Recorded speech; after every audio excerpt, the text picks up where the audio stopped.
దేశంలోని అతిపెద్ద పన్ను సంస్కరణగా భావిస్తున్న వస్తు సేవల పన్ను బిల్లు రాజ్యసభ ఆమోదం పొందింది. సభలో ఉన్న సభ్యులందరూ జీఎస్టీ బిల్లుకు ఆమోదం తెలిపారు. ఓటింగ్కు సభలోని సభ్యులందరి మద్దతు లభించింది. 3 కీలక సవరణలతో బిల్లును ప్రవేశపెట్టిన కేంద్ర ఆర్థిక మంత్రి అరుణ్ జైట్లీ వస్తు సేవల పన్ను బిల్లుతో వినియోగదారులకు, కేంద్ర రాష్ట్ర ప్రభుత్వాలకు లబ్ధి చేకూరుతుందని స్పష్టం చేశారు. జీఎస్టీ బిల్లు ఆమోదం పొందిన తరుణంలో ప్రత్యేక చర్చ కార్యక్రమం ప్రత్యక్ష ప్రసారం ద్వారా చూద్దాం.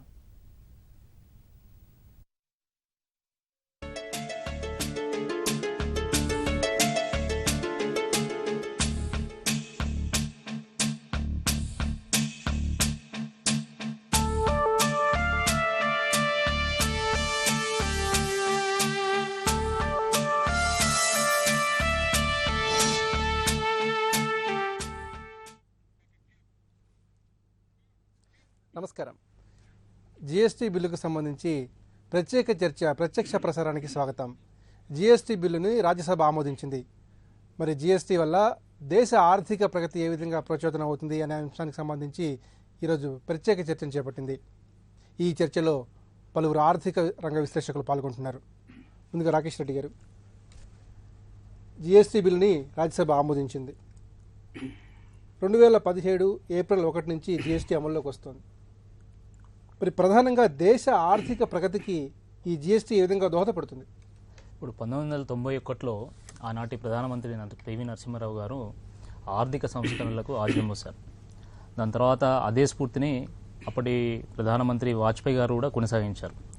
ఇప్పుడు ఆర్థిక సంస్కరణలు ఇంట్రడ్యూస్ అయ్యి 25 ఏళ్ళు అవుతున్నటువంటి ఈ సందర్భంలో స్వాతంత్రం తర్వాత ఈ ప్రజాస్వామ్య భారతదేశంలో అత్యంత ప్రభావవంతమైనటువంటి, అత్యంత ప్రగతిశీలకమైనటువంటి ఈ బిల్లు ఆమోదం పొందడం నిజంగా ఈ భారతదేశ ఆర్థిక వ్యవస్థను, ఆర్థిక ముఖ చిత్రాన్ని మార్చివేసేందుగా మనం భావించాల్సి ఉంటుంది.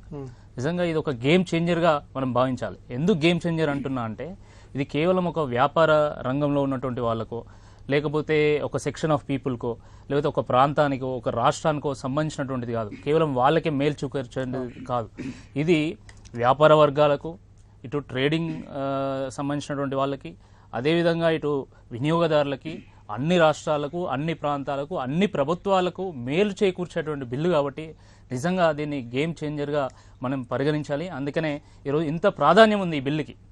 అందరూ ఈ యొక్క బిల్లు గురించి చర్చించుకుంటున్నారు. జనరల్గా ఏంటంటే ఫైనాన్స్ టర్మ్స్ అంటే ఎవరు పెద్దగా మాట్లాడరు, కానీ ఈ బిల్లు గురించి ప్రతి ఒక్కరూ చర్చించుకుంటున్నారు. ఎందుకంటే ఇది ప్రతి ఒక్కరిని కూడా ప్రభావితం చేసేటువంటి బిల్లు కాబట్టి ఇది ఒక గేమ్ చేంజరు. మనకు 2005లో దీని యొక్క ప్రస్తావన వచ్చింది, పార్లమెంట్లో దీని యొక్క ప్రస్తావన వచ్చింది. అంతకుముందు వాజ్పేయి గారు ఒక టాస్క్ ఫోర్స్ బిల్డ్ చేయడం జరిగింది. 2005లో దీని ప్రస్తావన వచ్చింది పార్లమెంట్లో. 2010 నుంచి దీన్ని అమలు చేయాలని అప్పుడు ప్రభుత్వం భావించింది, యూపీఏ ప్రభుత్వము. కానీ అది సాధ్యం కాలేదు. అప్పుడున్నటువంటి కొన్ని అపోజిషన్ పార్టీస్ కొన్ని అప్రిహెన్షన్స్ ఉన్నాయి. ఆ అప్రిహెన్షన్స్ని వాళ్ళు తీర్చలేకపోవడం వల్ల అది కాస్త మరుగున పడింది.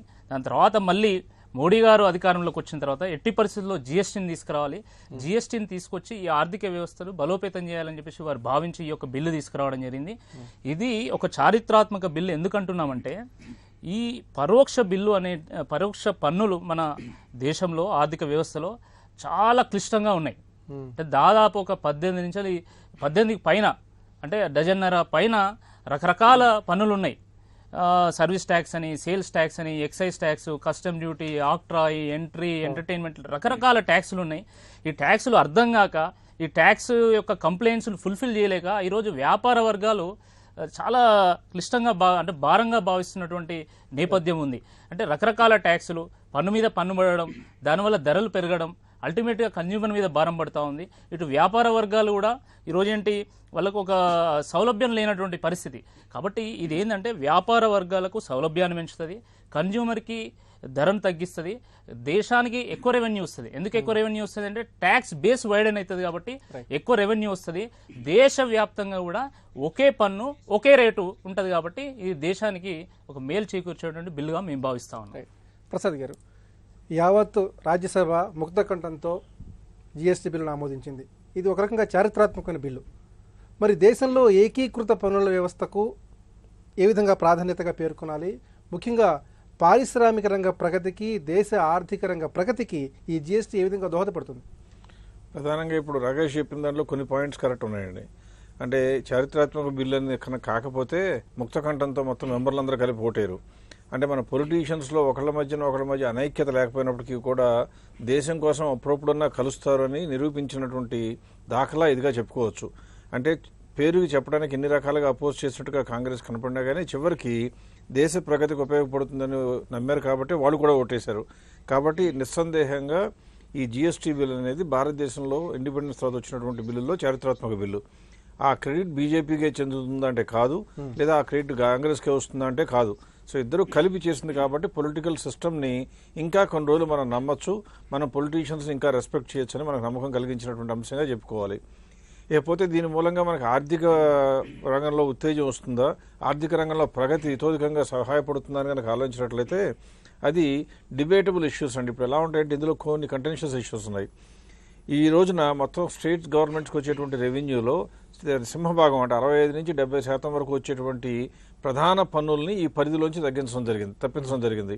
అంటే ఆల్కహాల్ కానివ్వండి, అట్లాగే పెట్రోలియం కానివ్వండి, స్టాంపుల్ రిజిస్ట్రేషన్ కానివ్వండి, టొబాకో ప్రొడక్ట్స్ కానివ్వండి, ఇలా కొన్నింటిని అందులోంచి మినహాయించారు. అంటే మొత్తం చట్ట పరిధిలోకి మొత్తం దేశవ్యాప్తంగా ఒకే పట్టు వ్యవస్థలోకి వస్తున్నది ఎంత? స్టేట్ గవర్నమెంట్కి వచ్చే రెవెన్యూలో కేవలం 30%, 35% వరకే. కాబట్టి దీని మూలంగానే విపరీతమైన వండర్స్ జరుగుతాయంటే సందేహాస్పదం. కాకపోతే కొద్ది గొప్ప పెరక తప్పదు. దీని మూలంగా ఎవరికి లాభం జరుగుతుంది, ఎవరికి లాభం జరగదు అనే తర్కానికి పక్కన పెట్టి ఈ ఉన్నటువంటి వర్గాలు, ఉన్నత వర్గాలకు లాభమా, పేదవారికి లాభమా అని చూస్తే ప్రస్తుతానికి కనపడుతున్నటువంటి అంచనాల ప్రకారం చూస్తే అంటే ఇంతవరకు స్టేట్ గవర్నమెంట్ ఇవ్వబోయే ట్యాక్స్ రేట్ ఎంతో ఎవరికి తెలియదండి. అదంతా కూడా ఒక రహస్యంగానే ఉంది. కానీ అది 18%, 18.5% మధ్యలో ఉంటుందని అరుణ్ జైట్లీ చూచేయగా చెప్తున్నారు. అంటే 17.9, 18.9 మధ్యలో ఉంటుంది కాబట్టి 16.9, 18.9 మధ్యలో ఉంటున్నారు కాబట్టి 18 ఊహిస్తున్నాం మనం. అదే కనుక వచ్చినట్లయితే ఫాస్ట్ మూవింగ్ కన్స్యూమర్ గుడ్స్ మీద ఇప్పటి వరకు దాదాపుగా 25% ట్యాక్స్ పడుతూ వచ్చింది. అంటే రోజు దైనందిక అవసరాల కోసం జీవించడానికి అవసరమయ్యే ఆహార పదార్థాల మీద కూడా ఇండైరెక్ట్ గా ట్యాక్స్ 25% పడుతుంది. అది 18% కనుక వచ్చినట్లయితే సామాన్యుడికి ఊరట లభించడం ఖాయం. అలాగే టొబాకో పెరిగినా కూడా మనకి ఏముంటే అది పెద్దగా బాధపడాల్సిన అవసరం లేదు. ఇకపోతే సామాన్యుడికి కష్టం కలిగించకుండా ఈ ఆల్కహాల్ అనేది మనం ఒప్పుకున్నా ఒప్పుకోకపోయినా అధిక భాగం కన్స్యూమ్ చేస్తుంది సామాన్యులే, అంటే శ్రామిక వర్గాలే. కాబట్టి వారికి అందులో ఏమి రేటు పెంచే అవసరం లేకుండా స్టేట్ గవర్నమెంట్ పరిధిలోనే ఉంచారు కాబట్టి వారికి ఆ రకంగా ఆదాయంలో కూడా తేడా కనపడదు. అంటే కొద్ది గొప్ప మిగులు కనపడే అవకాశం ఉంది. ఇలా ఎప్పుడైతే లాభాలు అంటే కొద్ది గొప్ప రేట్లు తగ్గుతాయో మిగులు ఉండే అవకాశం ఉంది. రెండవ ప్రధాన అంశం ఏంటంటే నల్లధనానికి అరికట్ట వేసే అవకాశం జీఎస్టీలో చాలా ఎక్కువ ఉంది. ఎప్పుడైతే ఏకీకృత పన్ను వ్యవస్థ వస్తుందో అందరికీ రూల్స్ ఒకే రకంగా ఉంటాయి, అన్ని రాష్ట్రాల్లోనూ ఒకే రకంగా ఉంటాయి. కాబట్టి నాకు తోచిన దాని ప్రకారం ఇంటర్ప్రిటేషన్ అవడానికి వీలు కాదు, నేను ఇలా అనుకున్నానని గవర్నమెంట్లో ఆఫీసర్ చెప్పడానికి వీలు కాదు. అందువల్ల పారదర్శకత ఎక్కువైపోయి క్వశ్చన్ చేసేవాళ్ళు ఎక్కువ అవుతారు, కరప్షన్ తగ్గుతుంది, దాని ద్వారా నల్లధన ప్రవాహం మార్కెట్లో తగ్గే అవకాశం ఉంది. సుబ్బారావు గారు, ఇప్పుడే రాజ్యసభలో ఆమోదం పొందిన ఈ జీఎస్టీ బిల్లులో ఉన్నటువంటి సానుకూల అంశాన్ని ఏ విధంగా పరిశీలించుకోవాలి?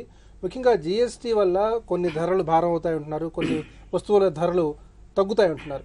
ప్రధానంగా ఈ ధరల స్థిరీకరణ ఏ విధంగా బేరీజు వేసుకోవాలి? అంటే ఈరోజు మధ్యాహ్నం నుంచి మనం చూసినటువంటి చర్చ ప్రకారము ఎక్కువగా జీఎస్టీ రేటు గురించి ఎక్కువగా చర్చ జరిగింది. కాంగ్రెస్ పార్టీ కూడా రేటు గురించి దాంట్లో చేర్చాలి అనేటువంటి పట్టుదల ఇంకా కనపడుతూ ఉంది. అయితే 18% ఉంటుందా, అంతకంటే ఎక్కువ ఉంటుందా అనే దాని మీద చర్చ సారాంశం ఏం మనకు తెలుస్తుందంటే, పెట్రోలియం ప్రోడక్ట్స్ కనుక దీంట్లో కలిస్తే 27% వరకు జీఎస్టీ రేటు ఉండొచ్చు. ఈ రోజున 12.5% సెంట్రల్ ఎక్సైజ్ డ్యూటీ ఉంది, 15% సర్వీస్ ట్యాక్స్ ఉంది, మనకి వ్యాట్ కింద 14.5% హయ్యర్ రేటు ఉంది. సో ఇవన్నీ కలిపి 18%కే మనం ఫిక్స్ చేస్తారంటే చాలా మంది అనుమానం పడుతున్నారు. 18% తోటి ప్రభుత్వానికి అంత ఆదాయం అనేటువంటిది రాదు. ఆర్ఎన్ఆర్ అంటే ఆర్ఎన్ఆర్ కూడా మధ్యాహ్నం చర్చలో కూడా చెప్పారు.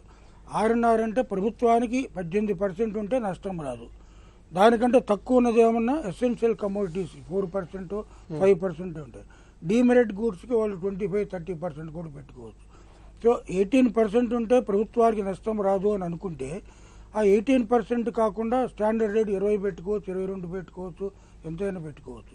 కానీ ఇప్పుడున్నటువంటి service tax, central excise duty, VAT rate కనుక చూస్తే ఇవన్నీ కలిపితే 18% కంటే ఎక్కువే ఉంటుంది.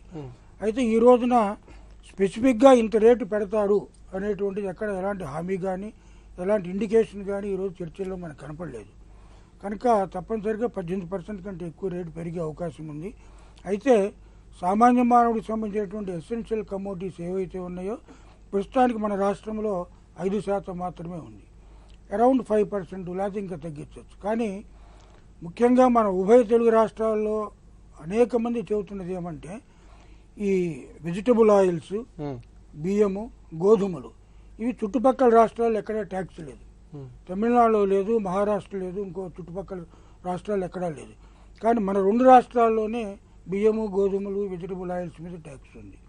సో దీనివల్ల ఏం జరుగుతుందంటే ఈ రాష్ట్రంలో ఉన్నటువంటి వాళ్ళు ఈ ఎసెన్షియల్ కమోడిటీస్ మీద కనీసం ఇప్పుడు 5% పే చేస్తున్నారు ట్యాక్స్, వ్యాట్. రేపొద్దున కూడా 5, 6, 4 ఎంతో కొంత ఉండొచ్చు. కనుక అవి కనుక భారతదేశంలో ఉన్న అనేక ఇతర రాష్ట్రాలలాగా వీళ్ళు కూడా ట్యాక్స్ కనుక తీసేస్తే వాటికి బాగా తగ్గే అవకాశం ఉంది. అదే కంటిన్యూ చేస్తూ మా అగ్రికల్చరల్ బేస్డ్ మా కమోడిటీస్ వాటి మీదే మాకు ఆదాయం వస్తుంది కంటిన్యూ చేస్తే మాత్రం ఎసెన్షియల్ కమోడిటీస్ ఏవి కూడా ధరలు తగ్గవు. ఇప్పుడు చాలా మంది ట్రేడర్స్ అడిగేది అనేక రాష్ట్రాలు, దాదాపు 20 రాష్ట్రాల్లో వీటి మీద పన్ను లేదు. మన దగ్గర కూడా తీసేయండి అంటున్నారు. కానీ అగ్రికల్చరల్ ప్రొడ్యూస్ మీద 2 రాష్ట్రాల్లో చాలా ఎక్కువగా ఆదాయం వస్తుంది. కనుక ముఖ్యంగా ఎసెన్షియల్ కమోడిటీస్ కనుక ఎగ్జంప్షన్ కనుక చేసినట్టయితే ప్రజలందరూ కూడా సంతోషిస్తారు. రాజేశ్వర గారు, జిఎస్టీ బిల్లుని మొదటి నుంచి కూడా పారిశ్రామిక వర్గాలు నిశ్చితంగా పరిశీలిస్తున్నాయి, స్పష్టంగా గమనిస్తున్నాయి. మరి జిఎస్టీ ప్రభావం పారిశ్రామిక రంగంపై ఏ విధంగా ఉండే అవకాశం ఉంది?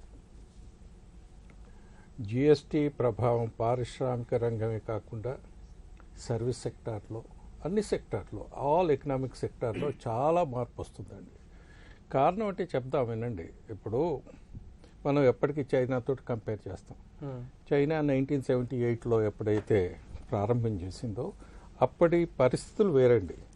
ఎక్స్పోర్ట్కైనా ప్రతిదానికి వాళ్లకు అనుకూలంగా ఉండేది. ఈరోజు మనకు అటువంటి పరిస్థితి లేదు. అయితే ఏం చేయాల్సి ఉంటుంది? మనం ఎక్స్పోర్ట్ మీదనే ఆధారపడతామా? చేయలేము. తర్వాత ఏదైనా చేయాలంటే ఇన్ఫ్రాస్ట్రక్చర్ ఇన్వెస్ట్మెంట్స్ చాలా అవసరం. ఇవన్నిటిని తట్టుకోవాలంటే మనం ఆలోచించవలసింది ఈరోజు ఏంటి అంటే చిన్న పరిశ్రమలు, చిన్న ఎంటర్ప్రైజెస్ మనం ఆలోచించినట్లేదుంటే 63 మిలియన్ ఎంటర్ప్రైజెస్ ఉన్నాయండి చిన్న చిన్నవి. అందులో 12 మిలియన్ ఎంటర్ప్రైజెస్ ఇంటి నుంచి పనిచేసే వాళ్ళు ఉన్నారు, వాడికి ఆఫీసు లేని వాళ్ళు ఉన్నారు. 8.5 మిలియన్ పీపుల్ ఏదో ట్యాక్స్ పే చేస్తారు. 1.5 మిలియన్ ఎంటర్ప్రైజెస్ కాస్త సోషల్ సెక్యూరిటీ చేస్తున్నారు. 18,000 మంది మాత్రమే వాళ్ళకు క్యాపిటల్, యావరేజ్ క్యాపిటల్ 10 crores. అంటే ఏంది? మన దేశం ఎటువంటి దేశం అండి? పెద్ద సంస్థలతోటి, పెద్ద మ్యానుఫ్యాక్చరింగ్ బేస్ ఉండి అటువంటిది లేని సంస్థ, లేని దేశం. కాబట్టి ఏ విధంగా చేయాలండి? వీటన్నిటికీ మనం చూస్తున్నాం ఎప్పటికీ ఎంఎస్ఎంఈ సెక్టర్ చాలా కష్టం అంటున్నాం. కారణం ఏంటంటే మార్కెట్ యాక్సెస్ అనేది చిన్నగా ఉన్నదండి. డివిజన్ అవుతుంది. తెలంగాణ నుంచి ఈరోజు ఆంధ్రప్రదేశ్ ఉంది, ఇక్కడి నుంచి అక్కడ పంపాలంటే కూడా కష్టం అండి. మార్కెట్ యాక్సెస్ అనేది ఇంటిగ్రేటెడ్, ఒకే మార్కెట్ ఒక కోణం నుంచి ఈ భారతదేశంలో కేరళ నుంచి కాశ్మీర్, ఢిల్లీకి పంపించాలంటే కష్టమైనటువంటి పరిస్థితి ఉండేది. ఎంతో జాప్యం జరిగేది, ఎంతో ఖర్చుతో కూడినటువంటిది. ఎన్నో వారు చెప్తారు ఎన్ని ట్యాక్స్ కంప్లైన్సెస్ పెట్టాలి, ఎన్ని ట్యాక్సెస్ వేయాలి. ఇవన్నీ పెట్టడం వల్ల ఒక విధమైనటువంటి కాంప్లెక్స్ సిస్టమ్ మనం తయారు చేసాం. తద్వారా ప్రతి ఎంటర్ప్రైజ్ వాటి ప్రొడక్టివిటీ క్షీణించిపోయింది. అందులో చేయవలసినటువంటి ప్రజలకు కావలసినటువంటి వేజెస్ మనం ఇవ్వలేకపోతున్నాం. వేజెస్ ఈరోజు అసలు మనకు ఎంప్లాయ్మెంట్ లేదని కాదండి, more than 90% of the employment informal సెక్టర్లో ఉంది. కానీ అక్కడ వేజెస్ తక్కువ ఉన్నాయి. ఎందుకనంటే ఎంటర్ప్రైజెస్ ఆర్ నాట్ హ్యావింగ్ ఆ స్తోమత లేక. అదే స్తోమత ఉన్నట్లేదు ఉంటే వాళ్లకు వేజెస్ పెరుగుతాయి, తర్వాత డెవలప్మెంట్ అనేది పెరుగుతుంటుంది, తర్వాత పావర్టీ అనేది తగ్గడానికి అవకుండా. ఎందుకంటే వీళ్ళందరికీ ఎంప్లాయ్మెంట్ సక్రమంగా ఇచ్చినట్లేదు ఉంటే, జాబ్స్ కనుక క్రియేట్ అయినట్లేదు ఉంటే మనకేమవుతుందండి? There will be definitely a development strategy ఉంటుంది. తర్వాత రెండోది ఏంటంటే పెద్ద మార్కెట్ అయినప్పుడు ప్రతి ఎంటర్ప్రైజు పెద్దగా ఆలోచించినప్పుడు వాళ్లకు కాంపిటేటివ్ ఎబిలిటీ పెరుగుతుంది, వాళ్ళ ప్రొడక్టివిటీ పెరుగుతుంది. అప్పుడు తర్వాత మనం ఏదో ఎక్స్పోర్ట్ మీద ఆధారపడాల్సిన అవసరం లేదు. డొమెస్టిక్ మార్కెట్నే మనం మంచిగా వైబ్రెంట్గా పైకి తీసుకురాగలం. అప్పుడు ఏమవుతుంది, మనకి ఎబిలిటీ టు కంపీట్ అంటే పోటీతత్వం బాగా పెరుగుతుంది. ఇవన్నిటికీ కారణాలు ఏంటి అంటే రెస్ట్రిక్షన్స్ లేకుండా మార్కెట్ యాక్సెస్ అవ్వడం. ఇప్పుడు 2 విధాలుగా ఉంది. నేను ఒక వస్తువు కొనాలంటే నాకు ధరలు పెరిగాయి. తర్వాత ధరలు పెరిగాయి అని అంటే ఎవరు తయారు చేస్తారండి? ఓన్లీ కొన్ని కంపెనీసే సక్రమంగా చేయగలిగిన క్వాలిటీ ప్రోడక్ట్స్ ఉన్నాయి. మిగతా నాన్ క్వాలిటీ లేని ప్రోడక్ట్స్. ఎందుకు అవుతున్నది అంటే వాళ్ళు చిన్నగా తయారు చేయాల్సిన అవసరం ఉన్నది కాబట్టి క్వాలిటీ మీద శ్రద్ధ లేకుండా చేయాల్సిన అవసరం. అదే కనుక మార్కెట్ యాక్సెస్ పెరిగి ఉన్నట్లేదంటే ప్రొడ్యూసర్స్కు ఒక విధంగా సామర్థ్యం పెరుగుతుంది, కస్టమర్కు తక్కువ ధరలో దొరుకుతుంది. మీరందరూ చెప్పారు ఏంటి అంటే ట్యాక్స్ తగ్గిపోతుంది. ఏ విధంగా ట్యాక్స్ అంటే ట్యాక్స్ రేట్ కాదండి మనం ఆలోచించవలసింది. ఉన్నటువంటి పరిమితుల వల్ల చేసేటువంటి కష్టం ఏదైతే ఉందో అది ఖర్చులు పెరగడం వల్ల మనం కాంపీట్ చేయలేకపోతున్నాం. ఆ తర్వాత రెండోది ఏమవుతుందంటే ఒక డెవలప్మెంట్ గ్రోత్ కనుక ప్రారంభమైనట్లేదు అంటే మీరు ఏ ట్యాక్స్ రేట్ పెడుతుందని విషయం కాదు. మోర్ డెవలప్మెంట్ ఇర్రెస్పెక్టివ్ ఏ ట్యాక్స్ రేట్ ఉన్నా కానీ రెవెన్యూస్ ప్రతి రాష్ట్రానికి పెరుగుతుంది. కాబట్టి పెద్ద మార్కెట్ చేయండి, పెద్దగా ఆలోచించండి, అందరికీ సౌలభ్యం కల్పించండి, రెస్ట్రిక్షన్స్ పెట్టకండి. చేసినట్లేదుంటే జనరల్గా ఎంటర్ప్రైజ్ కెపాసిటీ పెరిగిపోతుంది. వాళ్ళు చక్కగా ముందుకు దూసుకుని పోగలుగుతారు, పావర్టీ తగ్గుతుంది, డెవలప్మెంట్ పెరుగుతుందని నా అభిప్రాయం. ప్రసాద్ గారు, స్టాక్ మార్కెట్లో ఈరోజు సానుకూల సంకేతాలు జీఎస్టీకి సంబంధించి వెలువడలేదు. మరి ప్రధానంగా భవిష్యత్తులోనైనా కూడా ఈ స్టాక్ మార్కెట్ ఏ విధంగా స్పందించే అవకాశం ఉంది? అంటే మొట్టమొదటి ఇది జీఎస్టీలో దాదాపుగా సానుకూల అంశం అని చెప్పి స్టాక్ మార్కెట్కి 4 రోజుల ముందే తెలిసిపోయిందండి. అందుకే స్టాక్ మార్కెట్ పెరుగుతూ వచ్చింది. కాబట్టి వాళ్ళు వచ్చిన న్యూస్ మూలంగా లేదా ఓటింగ్ మూలంగా రేపు ఇంకా ప్రబలంగా సానుకూలంగా ఉండేటువంటి అవకాశాలు పెద్దగా లేవనే చెప్పాలి. ఇప్పుడు జరిగేది ఏంటంటే ఇప్పుడు జరుగుతున్నటువంటి ఓటింగ్లో బిల్లు పాస్ అయిన తర్వాత దీనికి సంబంధించిన విధి విధానాలు ఖరారు కావడానికి బహుశా 2-3 నెలలు పట్టచ్చు. అంటే జీఎస్టీ కౌన్సిల్ ఉంటాం, రేట్ ఎంత తయారనే దాని మీద మొత్తం దృష్టి అంతా కేంద్రీకరించడం జరుగుతుంది. అంటే ఇది ముందే అనుకున్న కంక్లూజన్ కాబట్టి దీని గురించి వచ్చిన ఊహలు ఆశలు అన్నీ కూడా ఆల్రెడీ అయిపోయినాయి. కాబట్టి నెక్స్ట్ ఉండే అంశం 18% ఉంటుందా, 20 ఉంటుందా, 22 ఉంటుందా అనే దాని మీద మల్లగుల్లాలు పట్టడం జరుగుతుంది. కాబట్టి దీని మూలంగా రేపు ప్రభావితం అయ్యే అవకాశాలు తక్కువ అండి. కాకపోతే ఇదంతా కూడా ఏంటంటే రేపు పొద్దున్నే కొద్దిగా గొప్ప పాజిటివ్గా ఉండడానికి కారణం ఏంటంటే ఇండస్ట్రీ బాడీస్ అన్నీ కూడా కొద్దిగా గొప్ప వెల్కమ్ చేస్తాయి. అంటే ఇది ఇప్పటి నుంచో వెయిట్ చేస్తున్నటువంటి లెజిస్లేషన్ చేంజ్ కాబట్టి అందరూ కూడా యాక్సెప్ట్ చేసి ఎంబ్రేస్ చేయడానికి ట్రై చేస్తారు. దాని మూలంగా కొద్దిగా గొప్ప పాజిటివ్గా ఉంటుంది. ఇకపోతే స్టాక్ మార్కెట్లో ఎక్కువ మంది చెప్తా ఉంటారండి, ఈ మార్కెట్లో రేటు తగ్గుతుంది కాబట్టి ఈ ఇండస్ట్రీకి లాభం, ఇందులో రేట్లు పెరుగుతాయి కాబట్టి ఇండస్ట్రీకి నష్టం అంటారు. అదంతా కూడా మాక్సిమం ఒక 3 నెలలు 6 నెలల తర్వాత సర్దుకుపోక తప్పదండి. అంటే ఫర్ ఎగ్జాంపుల్ ఇప్పుడు వరకు మనం 100 రూపాయలు కొనుక్కున్న వస్తువు దానిపైన ట్యాక్స్ ఒక 5 రూపాయలు తగ్గింది అంటే అందరూ అనుకున్నట్లుగా 100 రూపాయలకే అమ్మగలుగుతాడు కాబట్టి 5 రూపాయలు లాభం మిగులుతుంది అనుకోవడం పొరపాటు. ఎందుకంటే ఎప్పుడైతే ఇలా జరుగుతుందో అదృష్టవశాత్తు జీఎస్టీలో ఉండేటువంటి సిద్ధాంతం ఏంటంటే కంప్లీట్ ట్రాన్స్పరెన్సీ ఉంటుంది టాక్సేషన్ సిస్టంలో. కాబట్టి వాళ్ళకి ఎంత లాభం మిగులుతుందో ముందే తెలుస్తుంది. ట్యాక్స్ తగ్గింది కాబట్టి ఆటోమేటిక్గా ప్రెషర్ ఉంటుంది. కాబట్టి రేట్లు తగ్గించక తప్పదు. అంటే పన్ను మిగులులో వచ్చేటువంటి లాభం ఆ కార్పొరేట్స్ తినడానికి అవకాశం తక్కువ ఉంటుంది. అందువల్ల లాభాలు విపరీతంగా పెరిగే అవకాశం లేదు. కాకపోతే ఇందులో ఏంటంటే పెద్ద కంపెనీలకి విపరీతమైన లబ్ధి చేకూరే అవకాశం ఉంది. పెద్ద కంపెనీలకి లేదా మిడిల్ సైజ్ కంపెనీస్కి మాత్రం వాళ్ళ మార్కెట్ మొత్తం దేశం మొత్తం ఏకీకృత మార్కెట్, కాంప్లయన్స్ కాస్ట్ తగ్గిపోతుంది కాబట్టి వాళ్ళకి లాభాలు పెరిగే అవకాశం ఉంటుంది. పైగా ధైర్యంగా చర్యలు తీసుకోవచ్చు. రెండవది, ఎప్పుడైతే ఇలా ఏకీకృత పన్ను వ్యవస్థ వస్తుందో విదేశీ పెట్టుబడులు ఇండియాలోకి రావడానికి విపరీతమైన అవకాశం ఉంటుంది. దాని ద్వారా స్టాక్ మార్కెట్ ఉత్తేజపడాలి. కానీ ఇక బిల్లు అనేది ముగిసిన అంకం. ఈ బిల్లు మూలంగా వచ్చే హుషారు కన్నా బిల్లు తర్వాత వచ్చేటువంటి ఫాలో అప్ యాక్షన్స్ మూలంగా స్టాక్ మార్కెట్లో సానుకూల ప్రభావం కనపడే అవకాశం ఉంది. అది కూడా రాబోయే వారం రోజుల్లో వచ్చే అవకాశం లేదు. కొన్ని రోజుల తరువాత గవర్నమెంట్ చేసే నాయిస్లను బట్టి, ఇవ్వబోయే రేట్లను బట్టి ఆ యొక్క సానుకూల అంశాలు విదేశీ పెట్టుబడిదారులు ఎలా అయితే ప్రతిస్పందిస్తారో చూసి దాని ప్రకారం స్టాక్ మార్కెట్ రియాక్ట్ అయ్యే అవకాశం ఉంది. రైట్. రాకేష్ రెడ్డి గారు, జీఎస్టీ అమలు తర్వాత దేశ ఆర్థిక రంగం ఏ విధంగా ఉంటుంది? ముఖ్యంగా జీఎస్టీ అమలు తర్వాత మోదీ ప్రభుత్వ ఆర్థిక ప్రణాళికలు ఏ విధంగా ఉండబోతున్నాయి? ఇప్పుడు పన్నులు సరళీకృతం అవుతాయి కాబట్టి ఎక్కువ మంది ట్యాక్స్ పరిధిలోకి వస్తారు న్యాచురల్గా ఒకటి. అదే కాకుండా సరళీకృతమైనటువంటి పన్ను విధానం ఉంటుంది కాబట్టి న్యాచురల్లీ ఇన్వెస్ట్మెంట్స్ పెరుగుతాయి. ఇన్వెస్ట్మెంట్స్ పెరిగినప్పుడు ప్రధానమంత్రి గారు ఏదైతే మేక్ ఇన్ ఇండియా ప్రపోజ్ చేశారో ఆ కార్యక్రమం కూడా సక్సెస్ఫుల్ అవుతుంది. ఇక్కడ ఎంటర్‌ప్రెన్యూర్‌షిప్ని ప్రమోట్ చేసేటువంటి కార్యక్రమం ఏదైతే ప్రభుత్వం తీసుకుందో అది కూడా సక్సెస్ అయ్యేటువంటి అవకాశం ఉంది. అదే కాకుండా చాలా పెద్ద ఎత్తున ఐటీ జాబ్స్ క్రియేట్ అవుతాయి దీనివల్ల. ఎందుకంటే దేశవ్యాప్తంగా జిఎస్టీని అమలు చేయాలంటే దానికి ఒక సాఫ్ట్వేర్ కావాలి, ఆ సాఫ్ట్వేర్ని ఆపరేట్ చేసేటువంటి నిపుణులు కూడా కావాలి, పెద్ద ఎత్తున జాబ్స్ కూడా క్రియేట్ అవుతాయి. ఓవరాల్గా రెవెన్యూ కూడా పెరుగుతుంది మొత్తం అన్ని స్టేట్స్కి. ఓవరాల్ దేశానికి కూడా రెవెన్యూస్ పెరుగుతాయి. రెవెన్యూస్ పెరిగినప్పుడు న్యాచురల్గా మన ఇన్ఫ్రాస్ట్రక్చర్ మీద ఎక్కువ స్పెండ్ చేయడానికి ఉంటుంది, పూర్ పీపుల్కి వెల్ఫేర్ ప్రోగ్రామ్స్ మీద ఎక్కువ స్పెండ్ చేయడానికి ఉంటుంది. అండ్ ఓవరాల్ ఏంటంటే ట్రాన్స్పరెన్సీ పెరుగుతుంది, సిస్టంలో ట్రాన్స్పరెన్సీ పెరుగుతుంది. ప్రతి వ్యక్తికి కూడా కాన్ఫిడెన్స్, ఒక నమ్మకం క్రియేట్ అవుతుంది, గవర్నమెంట్ మీద నమ్మకం క్రియేట్ అవుతుంది, ఒక సిస్టమ్ మీద నమ్మకం క్రియేట్ అవుతుంది. కాబట్టి ఇది ఒక గేమ్ చేంజర్గా మనం భావించాలి. ఒకటి అంటే అన్ని పార్టీలు కూడా మొదట కొన్ని అప్రిహెన్షన్స్ ఉన్నా కూడా, అంటే మ్యానుఫ్యాక్చరింగ్ స్టేట్స్ మేము రెవెన్యూ లూజ్ అవుతామని వాళ్ళు భావించారు.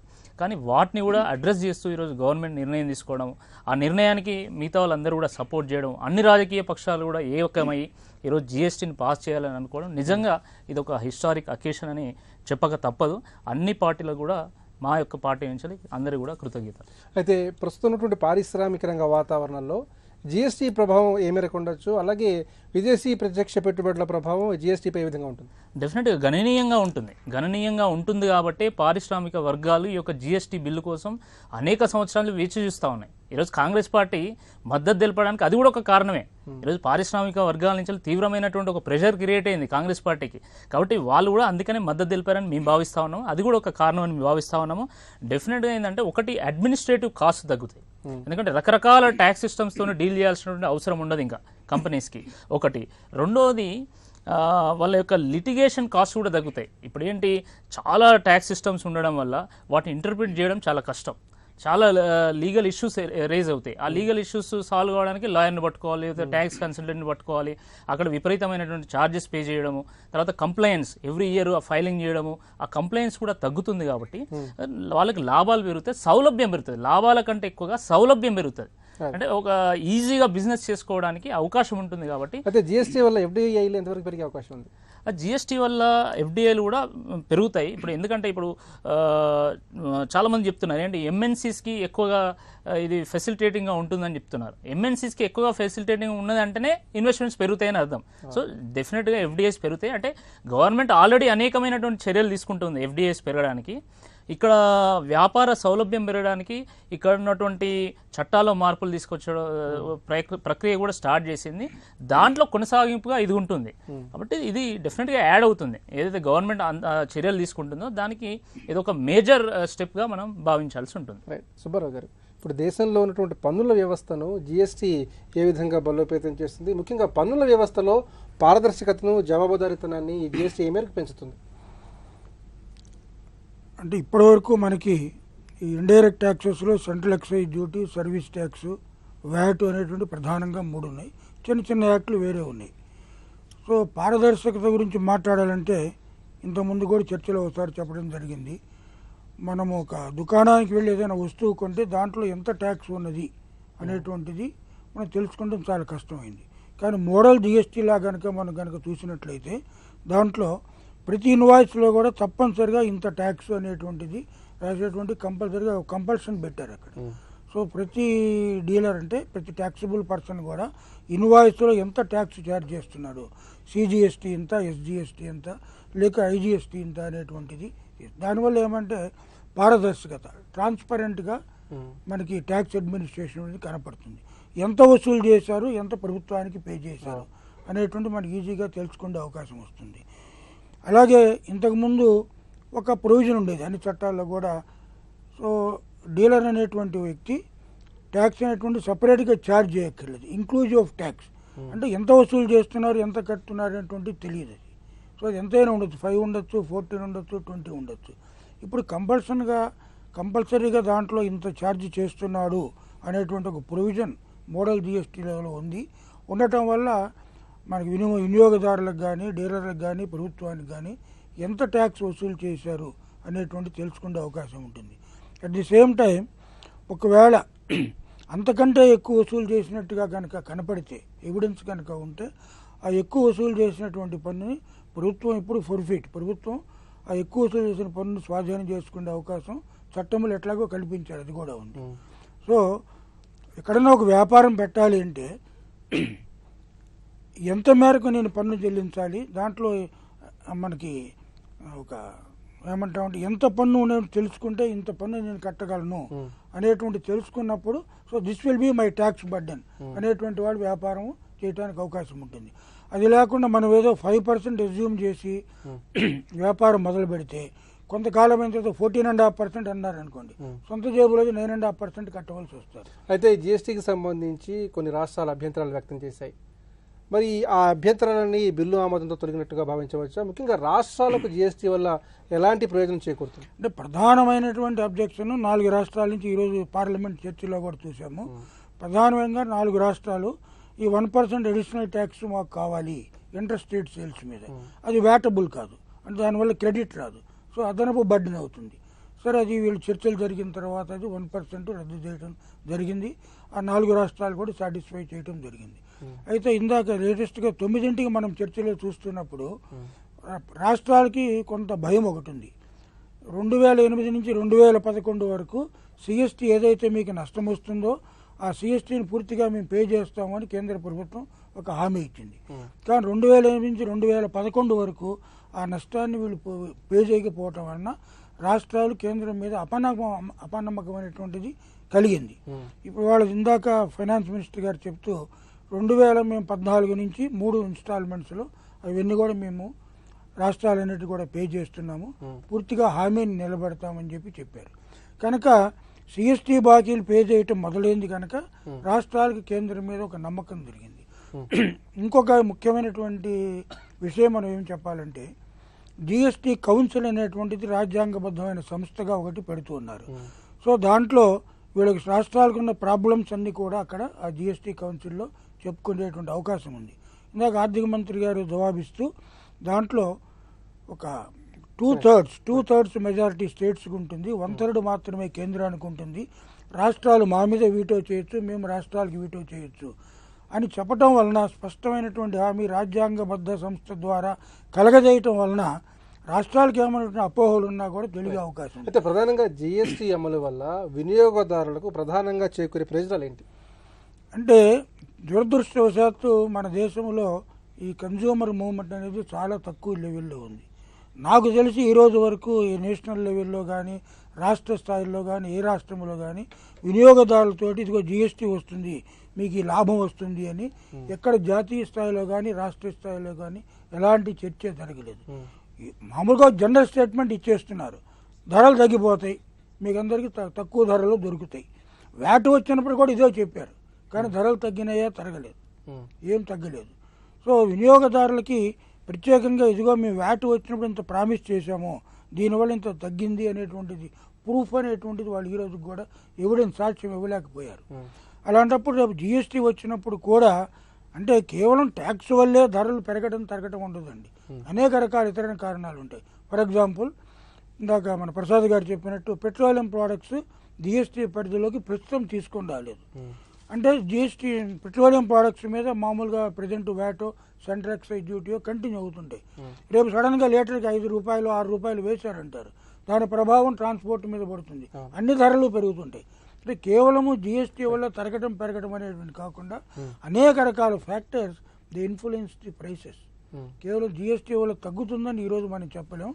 తర్వాత జిఎస్టీ రేట్ ఎంత ఉంటుంది, 18 ఉంటుందా, 22 ఉంటుందా, 27 వరకు పోవచ్చు అనేటువంటిది కూడా స్పష్టత లేదు. వచ్చిన తర్వాత అప్పుడు మనం వాళ్ళ ఊరికినే మనకి టీవీలో దాని మీద తగ్గుతుంది దీని మీద పెరుగుతుందని బడ్జెట్లో చూపెడుతున్నారు.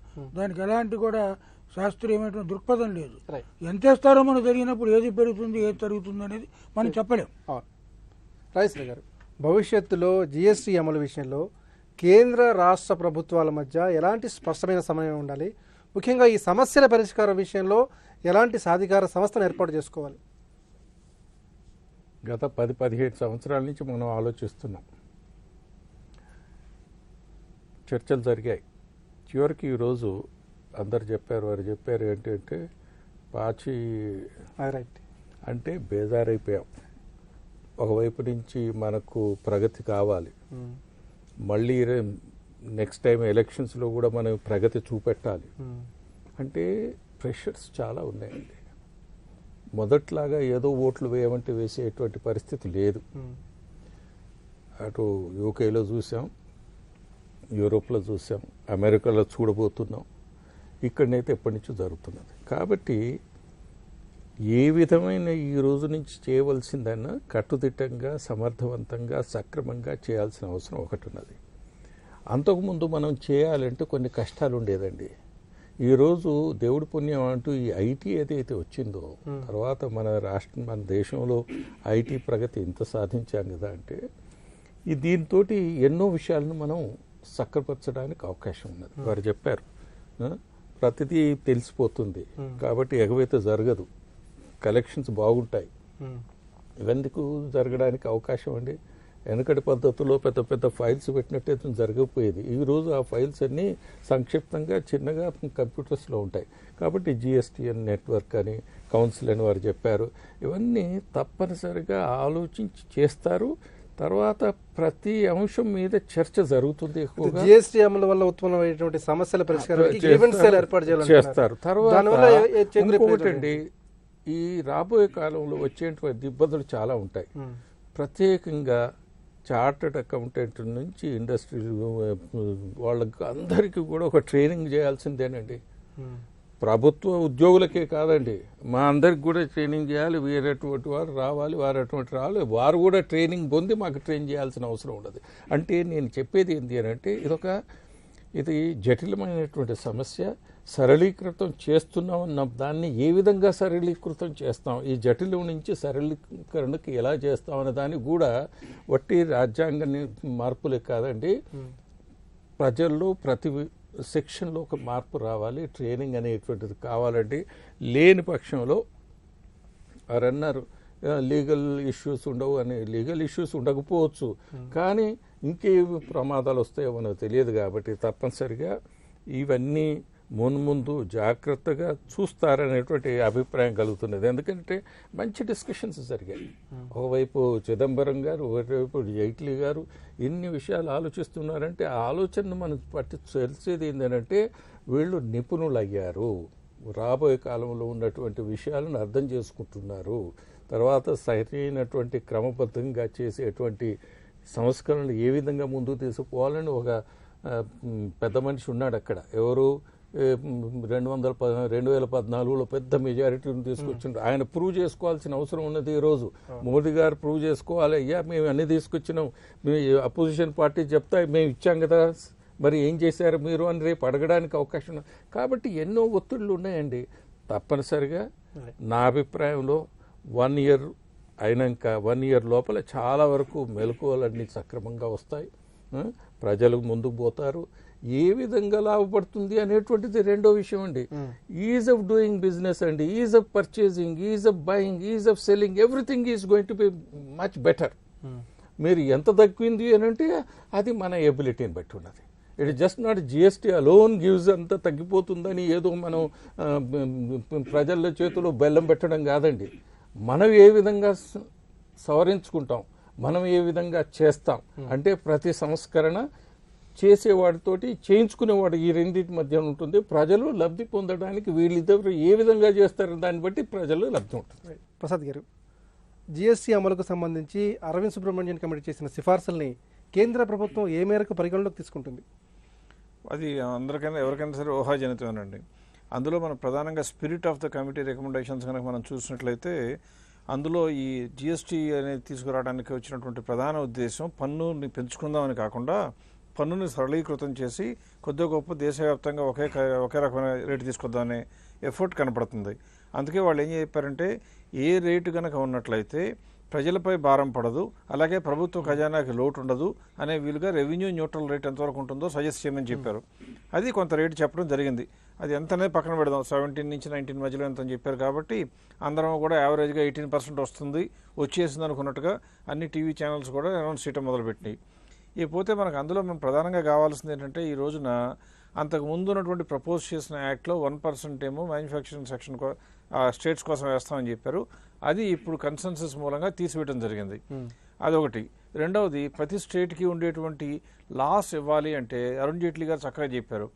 మా రాష్ట్రాలు అయినటువంటి మా పాలిత రాష్ట్రాలు కూడా మమ్మల్ని నమ్మే పరిస్థితి లేదు, కాబట్టి వాళ్ళు వీ మే కాంపెన్సేట్ అంటే అది ఉండటానికి వీల్లేదు, వీ షల్ కాంపెన్సేట్ అని పెట్టాలని లాను కూడా మార్పించారు. అంటే నేను ఇవ్వవచ్చు అనే కన్నా ఇవ్వాల్సిన పరిస్థితి ఉన్నదనే బాధ్యత పెట్టారు. ఈ పరిస్థితిలో మనకు కావాల్సింది ఏంటంటే ఈ రెవెన్యూ న్యూట్రల్ రేట్ పెట్టడం మూలంగా అరవింద్ సుబ్రహ్మణ్యం కమిటీ గారు చెప్పిన మూలంగా ఈ స్టేట్లకు వచ్చేటువంటి లాస్ని ఎవరైనా కాంపెన్సేట్ చేయాలి, గవర్నమెంట్ కాంపెన్సేట్ చేయాలి. అందువలన ఈ రోజున కనుక మనం చూసినట్లయితే స్థూలంగా మొత్తం మీద 17% 18% అన్నా వాస్తవ రూపం వచ్చేటప్పటికి 1-2% అదనంగా ఉండే అవకాశం ఉంది. ఎందుకంటే బడ్జెట్ అనేది కంట్రీకి కానివ్వండి, స్టేట్కి కానివ్వండి ఒక ఎక్సర్సైజ్. బడ్జెట్ అంటే ఏంటంటే గవర్నమెంట్ ఏది కూడా తనకు ఓన్గా ఆస్తులు ఉన్నట్టు కాదు, అందరి దగ్గర నుంచి పన్నులు కలెక్ట్ చేసి ఖర్చు పెట్టాలి. పన్నులు ఎంత వస్తాయో ఒక అంచనా ఉండాలి, కాబట్టి దానికోసం ఒక అంచనా ప్రకారం లెక్కేస్తారు. ఇలా రెవెన్యూ న్యూట్రల్ రేట్ వేసినట్లయితే ఏమొస్తుంది, అంతకుముందు వచ్చే పన్నులే వచ్చి కేంద్రం ఖాతాలో జమ పడతాయి. కానీ రాష్ట్రాలు కనుక లోటుపాటు పడితే ఒక రాష్ట్రానికి ఎక్కువ వస్తే ఆ రాష్ట్రం మాట్లాడదు, కానీ ఏదైనా రాష్ట్రానికి తక్కువ వస్తే ఆ రాష్ట్రాన్ని భర్తీ చేయవలసిన బాధ్యత కేంద్రానిపై ఉంటుంది. కాబట్టి రెవెన్యూ న్యూట్రల్ అని చెప్పి అరవింద్ సుబ్రహ్మణ్యం కమిటీ చెప్పినా కానీ అది 17-19% అన్నా కానీ బహుశా వాస్తవ రూపం దాల్చినప్పుడు 1-2%, 2% కాకపోయినా 1% అన్నా పెరిగే అవకాశం ఉంది. అది ఒక ఉద్దేశం అండి. రెండవది, దీని ద్వారా వచ్చేటువంటి లాభం ఏంటంటే ఈ చెప్పిన spirit of the law section ప్రకారం, కమిటీ రికమెండేషన్స్ ప్రకారం పన్ను వ్యవస్థ బ్రాడ్ బేస్ అవుతుంది కాబట్టి ఖచ్చితంగా పెరుగుతుంది. ఇక్కడ డిబేటబుల్ ఇష్యూ ఏంటంటే రెవెన్యూ న్యూట్రల్ రేట్ అంటాం. అంతకుముందు వచ్చిన ఆదాయం రావాలంటే రెవెన్యూ న్యూట్రల్ రేట్ ఉండాలా, లేక పన్ను బేస్ పెరగటం మూలంగా ఎక్కువ ఆదాయం వస్తుంది అనుకోండి, అది కూడా తగ్గించి ఇంకా రేటు తగ్గించాలనేది ఇంకా ఎక్కడ ప్రస్తావన మనకి స్పష్టత లేదు. దేశ స్థూల జాతీయోత్పత్తి అదనంగా ఈ జీఎస్టీ అమలైనట్లయితే 1.25% పెరగవచ్చు అని చెప్పి ప్రభుత్వ వర్గాలే చెప్తున్నాయి. మరి దేశ స్థూల జాతీయోత్పత్తి జీఎస్టీపై ఏ విధంగా ప్రభావం ఉండే అవకాశం ఉంది? ఖచ్చితంగా జాతీయోత్పత్తి పెరగక తప్పదండి. ఎందుకంటే జాతీయోత్పత్తి నిజంగా పెరుగుతుందా, ఉన్న జాతీయోత్పత్తి రికార్డ్ అవుతుందా అంటే నా ఉద్దేశం ప్రకారం జాతీయోత్పత్తి జీఎస్టీ మూలంగా పెరగదు.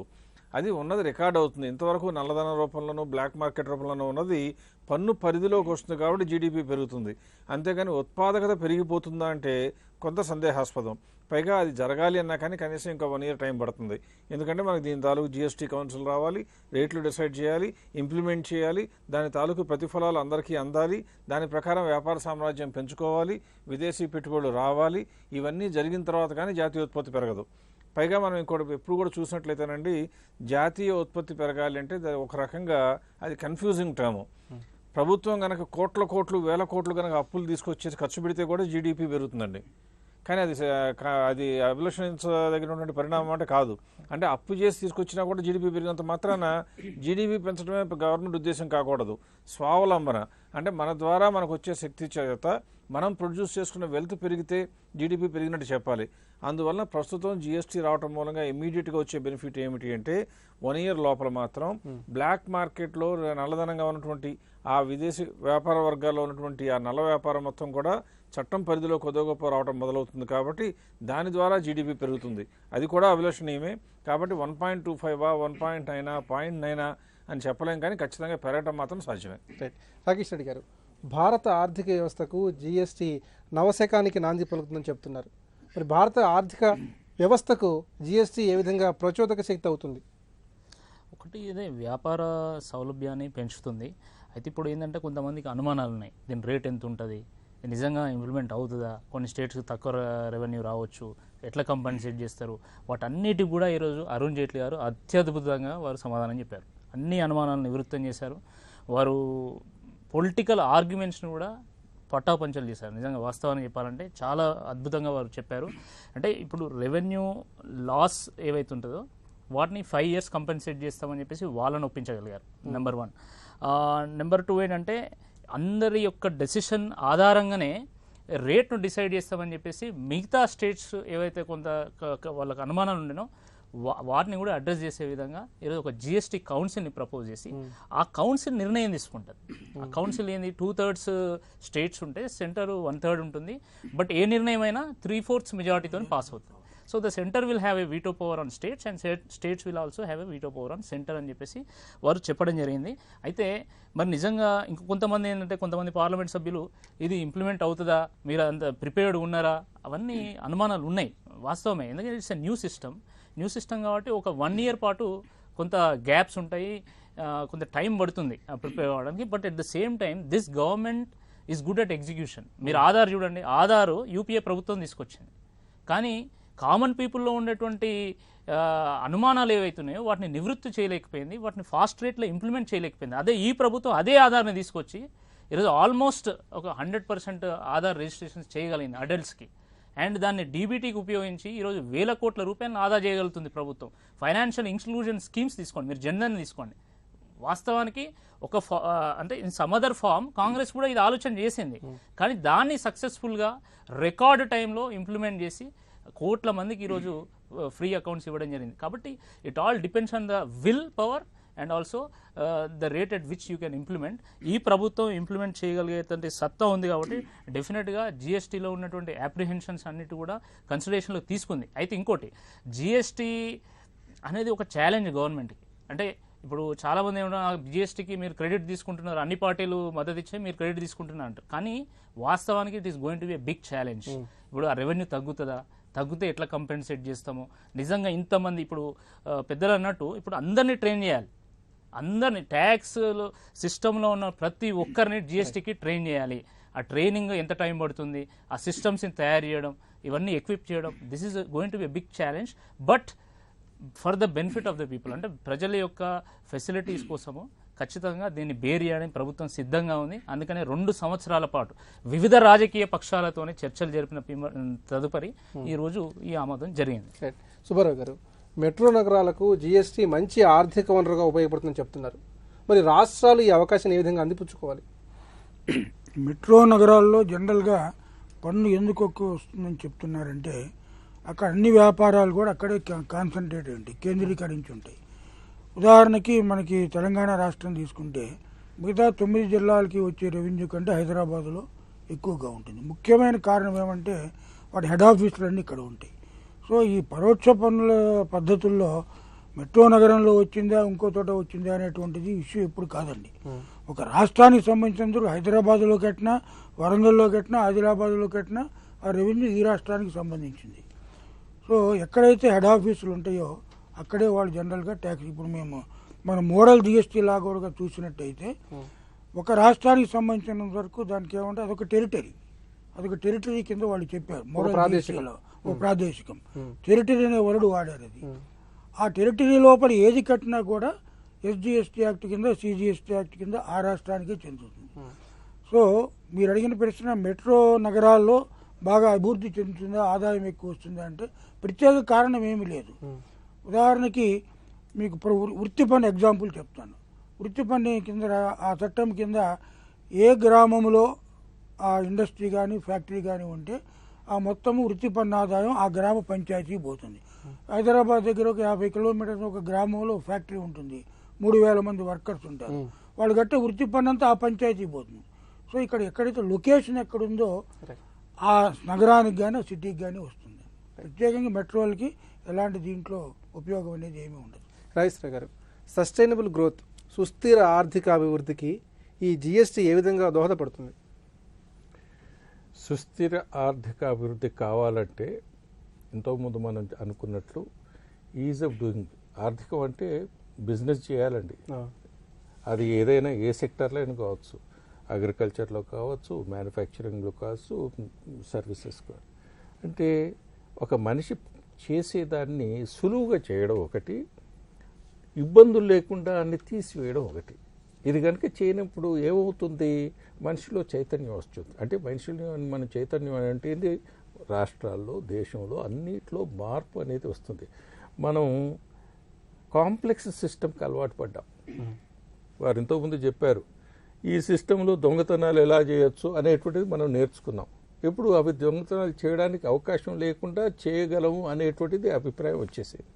రెండోది, నాకు చిన్న రాష్ట్రంలో చిన్నదే మార్కెట్ ఉండేది, పెద్ద మార్కెట్ లేదు. ఇప్పుడు నాకు మొత్తం దేశం అంతా అదే మార్కెట్. అంటే నేను ఒక వస్తువు తయారు చేసేటువంటి సామర్థ్యత నాకున్నట్టు ఏదోటి ఇప్పుడు ఐ కెన్ ఆల్సో వేరే రాష్ట్రాలను కూడా పంపించడం. అప్పుడు ఏమవుతుంది, నేను అంతకుముందు 50% కనుక నా కెపాసిటీ యూటిలైజేషన్ ఉంటే ఈరోజు 70%. అంటే దీన్ని బట్టి ఏమవుతుంది, సుస్థిరత ఆ పర్టికులర్ ఎంటర్ప్రైజ్ పెరిగిపోతున్నది. ఎందుకు? మార్కెట్ యాక్సెస్ పెరగడం వల్ల, మార్కెట్ బ్యారియర్స్ లేకుండా ఉండడం వల్ల. తర్వాత ఎప్పుడైతే పెరుగుతుందో వాడి సామర్థ్యం పెరుగుతుంది. సామర్థ్యం పెరిగినప్పుడు సుస్థిరత అని దానంతట అదే వచ్చేస్తుంది. కాబట్టి ఈ విధంగా ఒక్కొక్క ఎంటర్ప్రైజ్ ఒక్కొక్క అంశాన్ని కనుక మనం పరిశీలించుకుంటూ చూసినట్లేదుంటే సస్టైనబుల్ డెవలప్మెంట్, సుస్థిరతగా ముందుకు పోవడానికి అవకాశం కల్పించినటువంటి వ్యవస్థ, ఆ అవకాశాన్ని సక్రమంగా మనం ఉపయోగించుకున్నప్పుడు అది వస్తుంది. సక్రమంగా ఉపయోగించుకోలేదు అని అంటే ఏదో మనలో లోపం ఉన్నది. అంటే మనలో అంటే మొత్తం రాజ్యాంగంలో రాజ్య పద్ధతిలో ఉన్నట్టే కానీ సిస్టంలో ఉన్నటువంటి లోపాలను తీసివేయడం జరిగింది. కాబట్టి సస్టైనబుల్ గ్రోత్ రావడానికి, తర్వాత పావర్టీ రిడక్షన్, ఎందుకంటే ఎంప్లాయ్మెంట్ అనేది పెరుగుతుంది. జిఎస్టీలోనే కాదండి, ప్రతి సంస్థ క్రమేపీ పెరుగుతూ ఉంటుంది. క్రమేపీ పెరిగినప్పుడు ఎంప్లాయ్మెంట్ పెరుగుతుంది. దానివల్ల సుస్థిరత అనేది ఎక్కువగా ముందుకు వస్తుంది అనేటువంటి అభిప్రాయం. ప్రసాద్ గారు, దేశంలో బహుముఖ ఆర్థిక ప్రగతికి ఈ జిఎస్టీ ఏ విధంగా ఉపయోగపడుతుంది? ముఖ్యంగా పారిశ్రామిక రంగ ప్రగతికి, ఉద్యోగ ఉపాధి కల్పన రంగాల బలోపేతానికి ఈ జిఎస్టీ ఏ విధంగా ఉపకరిస్తుంది? ప్రధానంగా గమనించాల్సింది ఏంటంటే కంపెనీలకి తమ బిజినెస్ చేసుకోవడానికి కావాల్సినటువంటి వర్కింగ్ క్యాపిటల్ యొక్క అవసరం తగ్గుతుందండి. ఎందుకంటే ఇంతకుముందు ఎలా ఉండేదంటే ఉన్నటువంటి పన్ను వ్యవస్థలో మీరు ప్రొడ్యూస్ చేస్తే అమ్మినా అమ్మకపోయినా కూడా ముందే ట్యాక్స్ కట్టాలి. కాబట్టి ఏమవుతుంది, ఎంత ప్రొడ్యూస్ చేయాలి అంటే అవసరాన్ని బట్టే ప్రొడ్యూస్ చేయాలి. అక్కడ డిమాండ్ వచ్చిన తర్వాత కానీ ప్రొడ్యూస్ చేయడానికి అవకాశం ఉండేది కాదు, ఎందుకంటే పన్ను వ్యవస్థ ఉండదు కాబట్టి.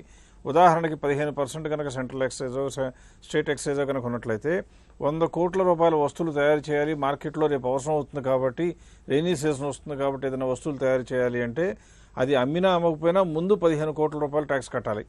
అదే ఇప్పుడేమొస్తుంది, 100 కోట్లు తయారు చేసినప్పుడు ₹1 ట్యాక్స్ కట్టక్కర్లా. అందువల్ల మన వ్యాపారానికి, మన వర్కింగ్ క్యాపిటల్ కేవలం మన వస్తువులు తయారు చేయడానికి ఎంత ఉత్పత్తి వ్యయం ఉంటుందో దానికోసమే పెట్టాలి. అంటే ఆ 15 కోట్లు ఫ్రీ అయిపోయింది. 15 కోట్లు ఫ్రీ అయిపోయిందంటే 15 కోట్ల మీద ఇంట్రెస్ట్ సేవ్ అయిపోయింది. అది ఒక మార్గం. దాని ద్వారా కంపెనీల యొక్క లాభదాయకత పెరిగి శక్తియుక్తులు పెరుగుతాయి. ఒకటి.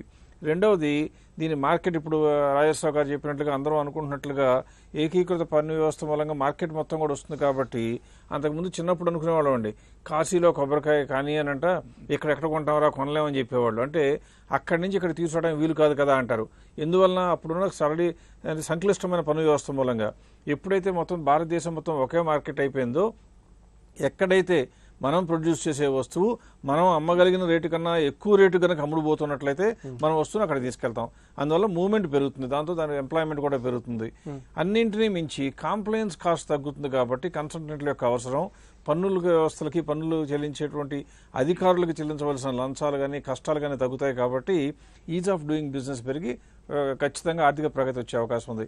అందువల్ల ఈ జిఎస్టీ అనేది కనుక సరిగ్గా ఇంప్లిమెంట్ చేస్తే 99% ఖచ్చితంగా ఆర్థికంగా ప్రగతి సాధ్యమవుతుంది, ఎంప్లాయ్మెంట్ పెరుగుతుంది. దాని ద్వారా స్వావలంబన, స్వయం సమృద్ధి కూడా పెరిగి భారతదేశం ఖచ్చితంగా కొత్త శక్తిని పుంజుకుంటుందంటలో సందేహం లేదు. జిఎస్టీకి సంబంధించిన ప్రత్యేక చర్చ ప్రత్యక్ష ప్రసారం ఇది. ఈ చర్చను ఇంతటితో ముగిద్దాం. నమస్కారం.